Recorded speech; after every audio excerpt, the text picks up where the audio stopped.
இந்த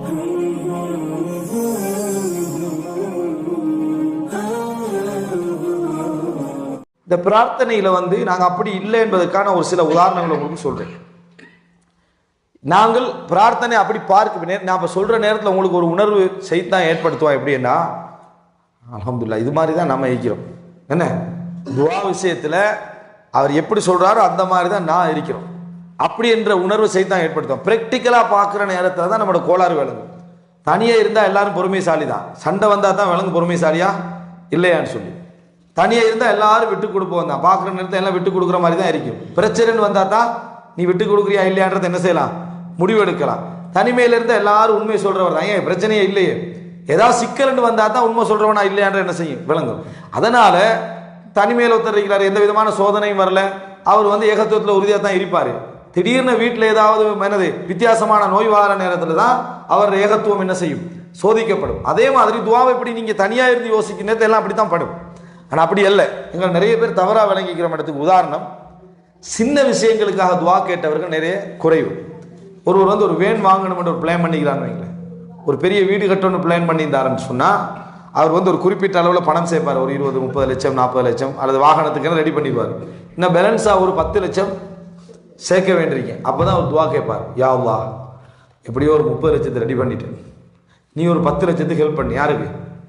அல்லாட்ட ஒரு துவா கேட்குறது எப்படின்னா, எப்படியோ நம்ம ஒரு 30 லட்சத்தை என்ன செஞ்சிட்டோம், ட்ரை பண்ணி ரெடி பண்ணிட்டோம், இன்னொரு 10 லட்சம் தான், இதுக்கு நீ உதவி செய்தால் என்ன செய்திடும், நம்மளோட காரியம் ஆகிவிடும். இப்போ அவர் என்ன செய்கிறாராம், துவா கேட்குறாராம். 30 லட்சத்தை வேற யார் ரெடி பண்ணிக்கிறாரு, 10 லட்சம் அல்லாஹ் ரெடி பண்ணி என்ன செய்யணும், கொடுக்கணும். இந்த மாதிரி எங்களுடைய நிறைய 90% துவா இந்த மாதிரி நிறைய இருக்குது. துவா கேட்கறதை அல்லாஹ் என்னால் ஆன முயற்சிகளை செய்து நான் இதை உருவாக்கிட்டேன், எஞ்சிய பகுதியை உருவாக்குறதுக்கு நீ தான் உதவி செய்யணும், மற்ற பகுதியெல்லாம் நாம செஞ்சிட்டோம், அதுக்கு நீ பெரிய ஹெல்ப் எல்லாம் பண்ண வேண்டிய அவசியம் இல்லை. அப்படி என்ற மாதிரியே அவருடைய அர்த்தம் இருக்கு. அவன் நினைக்கல, நம்ம அவருடைய அர்த்தம் அப்படியே இருக்கும். நம்ம இப்படி துவா கேட்டோமா இல்லை, அதுக்கு ஒரு உதாரணம் நம்மள உதாரணத்துக்கு சொல்றோம். அப்படி கேட்கணும்னு சொல்லலை.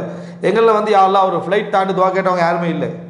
என்னன்னா நமக்கு அந்த வருமானம் அந்த அளவில் இல்லை, அதனால அல்லாஹ் தரமாட்டான நம்பிக்கையில தான் நம்ம என்ன செய்யறோம், இருக்கிறோம். நமது வருமானத்துக்கு ஏற்ற மாதிரியா துவாவும் கேட்போம். சிலர் எவ்வளோ வருது அதுக்கேற்ற மாதிரி தான் அல்லாவும் தருவான். அந்த மாதிரி தான் எங்களுடைய துவாக்களும் இருக்கு. அளவெல்லாமே இந்த மாத்தியன், அதாவது இந்த மெட்டீரியலாக தான் இருக்கும். சடரீதியான சிந்தனையோடு உள்ள அமைப்புல தான் எங்களோட துவா இருக்குமே தவிர துவாவால தான் ஆகிறது என்கின்ற நம்பிக்கையில நிறைய பேர் இல்லை. ஆனால் அப்படி நம்புவதாக நம்ம நினைத்து கொண்டிருக்கிறோம். இல்லைன்னு சொன்னால் தைரியமா நம்ம என்ன செஞ்சிருப்போம், துவா கேட்டிருப்போம். யா அல்லாஹ் இந்த நாட்டில் ஒரு விமானத்தில் நம்ம போகிற அளவில் ஒரு வசதியை தான் அப்படின்னு கேட்கறதுலே மனசில் வெக்கமுண்டு வரும். என்ன தெரியுமா, உன்னோட வருமானத்துக்கு விமானத்துக்கு ஏதாவது சம்பந்தம் இருக்குதா, இல்லை. அதனால இந்த மாதிரி பேராசைப்படக்கூடாது. மனிதன்ட்ட தான் பேராசைப்படக்கூடாது, இறைவன்ட்ட நல்லா பேராசைப்படணும் இறைவன்ட்ட.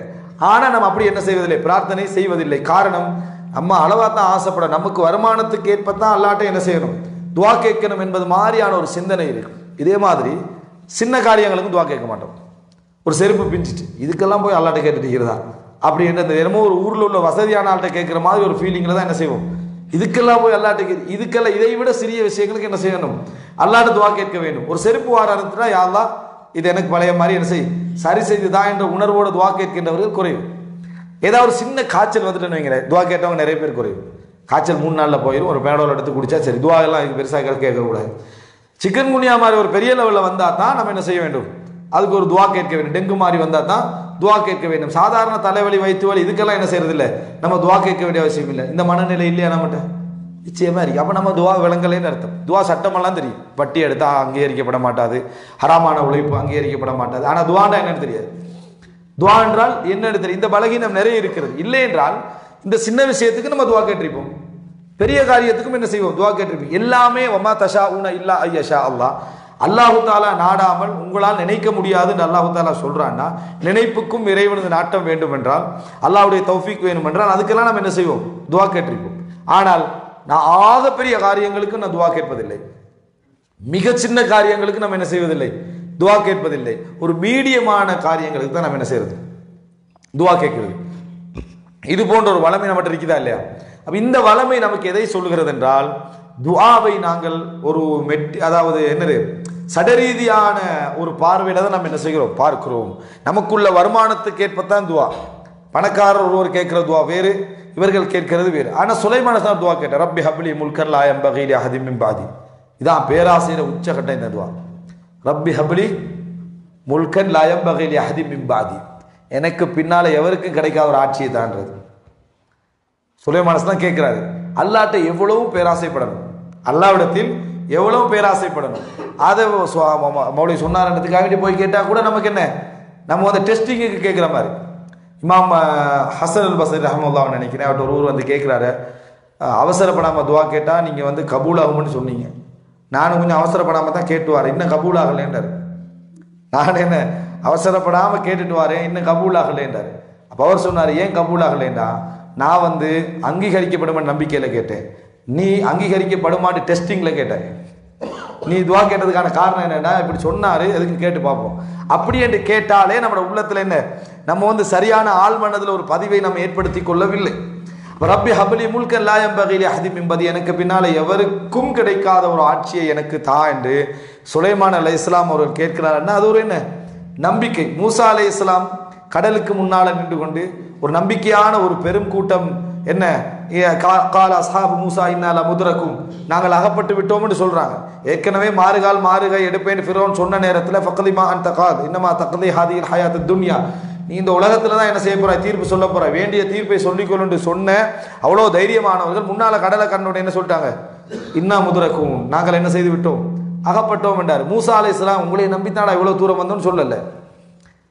மூசா அலைஹிஸ்ஸலாம் உங்களே நம்பித்தானே நான் இவ்வளவு தூரம் வந்தேன்னு மூசா அலைஹிஸ்ஸலாம் சொல்லல. நம்பிக்கையான பெருங்கூட்டம் சேர்ந்தாலும் நம்பிடக்கூடாது.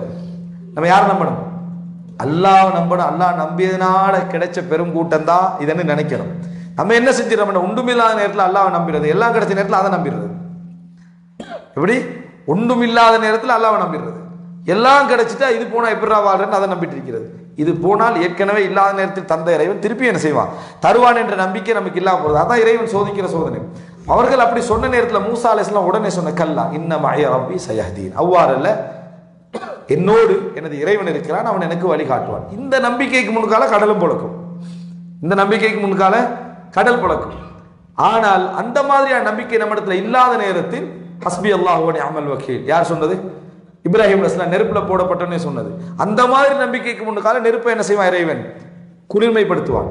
எனவே புரிந்து கொள்ள வேண்டும், நம்ம இறைவனிடத்தில் கேட்கிற நேரத்தில் இந்த நம்ம வந்து எல்லா விஷயமும் இறைவன் நாடாமல் நடப்பதில்லை, இறைவனது உதவி இல்லாமல் என்ன செய்வதில்லை, நடப்பதில்லை, இறைவனது அதாவது அந்த துணை இல்லாமல் எதுவுமே நடப்பதில்லை, ஆகப் போவதில்லை என்பதை நாம் மனதிலே பதிய வைத்துக் கொள்ள வேண்டும். எனவே பெரிய விஷயங்களுக்கும் துவா கேட்க வேண்டும், மிகப்பெரிய விஷயங்களுக்கும் துவா கேட்க வேண்டும், சாதாரணமான விஷயங்களுக்கும் துவா கேட்க வேண்டும், மிக சாதாரணமான விஷயத்துக்கும் துவா கேட்க வேண்டும். எல்லாமே இறைவனது நாட்டத்தால் என்ன செய்கிறது, நடக்கிறது என்கின்ற மனோநிலை நம்மிடத்தில் இருக்க வேண்டும். அப்படி இருந்தால் நாங்கள் எப்பொழுதும் எப்படி இருப்போம்னு சொன்னா, எந்த ஒரு காரியத்திலையும் யா அல்லாஹ் இறைவனது உரையாடல் நமக்கு இருந்து கொண்டே இருக்கும்.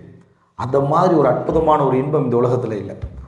எந்த ஒரு காரியத்திலும் யா அல்லாஹ் நம்ம இறைவனை விழிச்சு நம்ம பேசுற அந்த உரையாடல், ஒவ்வொரு சின்ன விஷயத்திலும் உள்ள அந்த துணை தேடக்கூடிய அந்த உணர்வு, அது இந்த ஆன்மீக உணர்வு ஏற்படுத்தக்கூடிய இன்பம் இருக்கிறதே, அதை போல ஒன்று இல்லை. அந்த துஆவுடைய இன்பத்தை நாம் முழுதாக உள்வாங்க வேண்டும் என்றால் சிறியது பெரியது என்று பார்க்காமல், அன்புள்ள சகோதரர்களே சகோதரிகளே,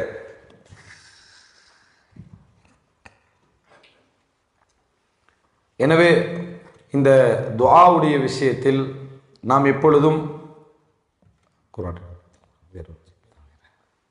அதாவது நாம் எப்பொழுதுமே சிறிய பெரிய காரியங்கள் எதுவாக இருந்தாலும் அந்த காரியங்களில் இறைவனது அந்த இணைப்போடு, இறைவனது அந்த தொடர்போடு இருப்பது ஒரு பெரிய ஒரு ஈமானிய பலம். அதுதான் ஒரு முஃமின் செய்ய வேண்டிய மிக முக்கியமான ஒரு கடமை.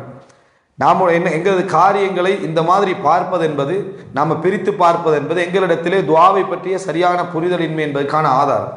எங்களது சகல காரியங்களும் எந்த காரியங்களாக இருந்தாலும் சரி, இந்த எல்லா காரியங்களிலும் எங்களது அதாவது அதிகமான எதிர்பார்ப்பாக, அதிகமான எண்ணமாக எது இருக்க வேண்டும் என்று சொன்னால் இறைவனது நாட்டம். இறைவனது நாட்டம், இறைவனது நாட்டம் இல்லாமல் எதுவுமே என்ன செய்யாது, நடக்காது என்கின்ற அந்த உணர்வு எப்பொழுதும் என்ன செய்ய வேண்டும், எம்மிடத்திலே மேலிட்டு இருக்க வேண்டும். அப்பொழுதுதான் நாம் எல்லா காரியங்களிலும் அந்த இறைவனை மனதில் நிறுத்தி நம்ம பிரார்த்தனை செய்யக்கூடியவர்களாக என்ன செய்வோம், இருப்போம். நபிமார்களுடைய வாழ்க்கையில நீங்கள் பார்த்தீர்கள் என்று சொன்னால் எல்லா விஷயங்களும் பிரார்த்தனையோடு சம்பந்தப்பட்டே இருந்ததை பார்க்கிறோம். அல்லாஹு தாலா அவர்களுக்கு வஹி இறக்குகிறான், இறைவனது பார்வையில் அவர்கள் இருக்கிறார்கள், அவ்வளவு பாதுகாப்பில் இருக்கிறார்கள் என்றாலும் கூட ஒவ்வொரு சிறிய காரியத்திலும் அவங்களுடைய சிந்தனை என்னதாக இருந்தது? அல்லாஹ்வுடைய பிரார்த்தனை, அல்லாஹ்விடத்திலே துஆ கேட்பது, இதுதான் இருந்துச்சு. இந்த இறைவன் நாடாமல் அது நடக்காது என்றால் நம்ம முயற்சிக்கு எவ்வளவு பங்களிப்பு கொடுத்து விட்டாலும் பிரார்த்தனை என்றது ஒன்று இல்லை என்றால் என்ன செய்யாது, நடந்தாலும் நடக்காது விட்டாலும் எமது நம்பிக்கையோடு உள்ள தொடர்பின் காரணமாக அதில் பரக்கத்திருக்காது. சில பொழுது எமது காரியங்கள் நமக்கு நஷ்டங்களாக என்ன செய்யும், அமையும். இறைவன் இந்த உலகத்தை படைத்தான், நிர்வகிக்க வேண்டிய கடமை அவனுக்கு இருக்கிற, அவன் நிர்வகிச்சுட்டு போவான். நம்ம கேட்டாலும் கேட்காது விட்டாலும் நமக்கு தர வேண்டியது இறைவன் என்ன செய்வான், குல்லன் நுமித்துஹா உலா யுஹா உலா, இவர்களுக்கும் கொடுப்பேன் அவர்களுக்கும் கொடுப்பேன், காவிர்களாக இருந்தாலும் முஸ்லிம்களாக இருந்தாலும் எல்லோருக்கும் நான் என்ன செய்வேன், கொடுப்பேன் என்று இறைவன் என்ன செய்கிறான், சொல்லி காட்டுகிறான். இறைவன் கொடுத்து கொண்டே இருப்பான். ஆனால் ஒரு முஃமினாக இருக்கக்கூடிய நேரத்தில் நாம் நிச்சயமாக என்ன செய்ய வேண்டும், அதை எப்பொழுதுமே இறைவனது நாட்டம் இல்லாமல் இது நடக்காது என்கின்ற சிந்தனை போக்கோடு நடந்து கொள்ள வேண்டும். ஒரு சில செய்திகளை பாருங்கள். மூசா அலைஹிஸ்ஸலாம் அதாவது ஈஜிப்டிலிருந்து மதியனுக்கு போறார். ஈஜிப்டில் இருந்து மதியனுக்கு போய்விட்டார். இந்த மதியனுக்கு போய் இருக்கிற நேரத்தில் அவர்கள் காண்கிறார்கள், 2 பெண்கள் அந்த அதாவது தங்கள் ஆடுகளுக்கு நீர் புகட்டுவதற்காக வேண்டி தூரத்தில் என்ன செய்கிறாங்க, நின்று கொண்டிருக்கிறார்கள். ஆண்கள் முடித்து அந்த எல்லாம் முடிஞ்ச பின்னால் தான் அவங்க கொடுக்கணும் என்பதற்காக. இப்போ மதியனுக்கு அவங்க போயிருக்கிறாங்க. ஒரு பெரிய அதாவது ஒரு கஷ்டத்தில் ஒரு துணை தேடி ஒரு அடைக்கலம் தேடி போய்க்கிறாங்க. அடைக்கலம் தேடி போய்க்கிற நேரத்தில் தான் இந்த காட்சியை காண்றாங்க. மூசா அலைஹிஸ்ஸலாம் வந்து என்னது மா ஹத்துபுக்குமா அவங்களோட பிரச்சனை என்ன அப்படின்னு கேட்ட நேரத்தில் செய்தியை சொல்கிறாங்க. இப்படி தான் ஆண்கள்லாம் முடித்த பின்னால் தான் நாங்கள் என்ன செய்யலாம், நீர் கொடுக்கலாம்னு அந்த ஆணுக்கு பதிலாக இவங்க நின்று என்ன செய்கிறாங்க, நீரை எடுத்து கொடுத்து ஹெல்ப் பண்ணிட்டாங்க. இப்போ அந்த ஊரில் அறிமுகமான 2 பேர் யார் அவங்களுக்கு? இந்த 2 பேர் மட்டும்தான். அப்போ ஏதாவது அந்த ஊரில் வந்து ஏதாவது அவர்கள் பேச வேண்டும், அடைக்கலம் தேட வேண்டும்னு யார்கிட்ட பேசணும்? அந்த 2 பேர்கிட்ட தான் என்ன செய்ய வேண்டும், பேச வேண்டும். அல்லாஹ் தஆலா அழகா அந்த குர்ஆன் வசனத்தில் சொல்லி காட்டுகிறான். அதாவது ஃபஸகா லஹுமா, அவர்கள் இருவருக்கும் என்ன செய்தார், தண்ணீர் எடுத்து கொடுத்தார் மூசா அலைஹிஸ்ஸலாம். சும்ம தவல்லா இலப்தில், நிழலின் பக்கம் மூசா அலைஹிஸ்ஸலாம் வந்தார். ஃபகால், இறைவனிடத்தில் ஒரு பிரார்த்தனை செஞ்சார். ரப்பி லிமா அன்சல்த இலைய மின் கைரின் ஃபகீர், யா அல்லாஹ் எந்த ஒரு நலவை நீ இப்பொழுது இறக்கி வைத்தாலும் அதன் பக்கம் நான் ஃபகீராக இருக்கிறேன், நான் தேவையுடையவனாக இருக்கிறேன். இதான் மூசா அலைஹிஸ்ஸலாம் செஞ்சது. நீர் புகட்டிட்டு அவங்களுக்கு எல்லா ஹெல்ப்பையும் பண்ணிட்டு சும்மா தவல்லா இலப்தில், குர்ஆன் இந்த சொல்லுகின்ற அந்த நடைய பாருங்க. சும்மா தவல்லா இலப்தில், நிழலின் பக்கம் மூசா என்ன செய்தார், வந்தார். அந்த இடத்துல அல்லாஹ் தஆலா அதை ஏன் சொல்லணும்? அந்த மனிதனுடைய மனநிலையை அல்லாஹ் தஆலா அந்த இடத்துல என்ன செய்யறான், சொல்றான். வேலையெல்லாம் முடிச்சுட்டு டயர்டாகி சும்மா தவல்லா இலப்தில், ஒரு ஓரமாக வந்து அவரோட மனசு அங்கலாய்க்கல. அந்த 2 பெண்கள்கிட்ட பேச முடியாதுன்றதும் இல்லை. தண்ணி வேணுமான்னு கேட்டு பேசினவர், என்ன பிரச்சனைன்னு கேட்டு பேசினவருக்கு பாப்பா எங்கிறார் கொஞ்சம் பேசணும்னு சொல்ல இயலாதான், உங்களுக்கு யாராவது பிரதர் செய்கிறாங்களான்னு கேட்கலதான், எதுவுமே அவர் என்ன செய்யலை, கேட்கல. ஹெல்ப் பண்ணினாரு. பண்ணிய பின்னால ஒதுங்கி வந்து நிழல்ல வந்து நின்று ரப்பி லிமா அன்சல்த இலைய மின் கைரின் ஃபகீர், யா அல்லாஹ் நீ எந்த ஒரு நலவை எனக்கு இப்பொழுது இறக்கி வைத்தாலும் அதன் பக்கம் நான் தேவையுடையவனாக இருக்கிறேன். இதுதான் மூசா அலைஹிஸ்ஸலாம் சொன்ன வார்த்தை. ஒரு துஆ, ஒரு அழகான துஆ. அல்லாஹ் தஆலா அவருடைய உள்ளத்தை பார்த்து கொண்டிருக்கிறார். பிராக்டிக்கலான செயல்பாடையும் என்ன அவர் பார்க்கிறார். எந்த தேவையும் அந்த இடத்துல முறையிடாமல் அழகாக இந்த துவாவை வந்து தனியை வந்து இறைவன்கிட்ட சொல்லிட்டு ஒருவர் நிம்மதியாக உட்கார்றாருன்னா உள்ள உள்ளத்துல இறைவன் பற்றிய நம்பிக்கை எப்படி இருக்கும்?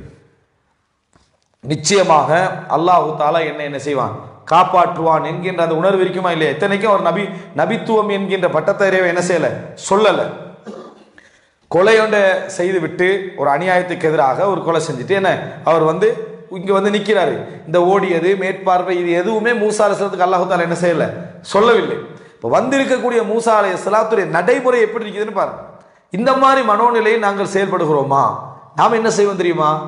முயற்சி வேணுமா இல்லையா அப்படி என்று சொல்லி அந்த 2 பேர்ட்ட என்ன செஞ்சிருவோம், வாப்பாவோட கொஞ்சம் பேசணும், இப்படித்தான் நான் வெளியூர்லேருந்து வந்திருக்கிறேன் அப்போ சொல்லுங்க, இப்படி ஏதாவது ஒரு வார்த்தை சொல்லிட்டு முயற்சிக்காக வேண்டி தான் நான் அப்படி என்ன செஞ்சேன் என்று நம்ம இயல்பாக சொல்லுவோம். அதை மூசா அலைஹிஸ்ஸலாம் என்ன செய்யல, சொல்லவில்லை.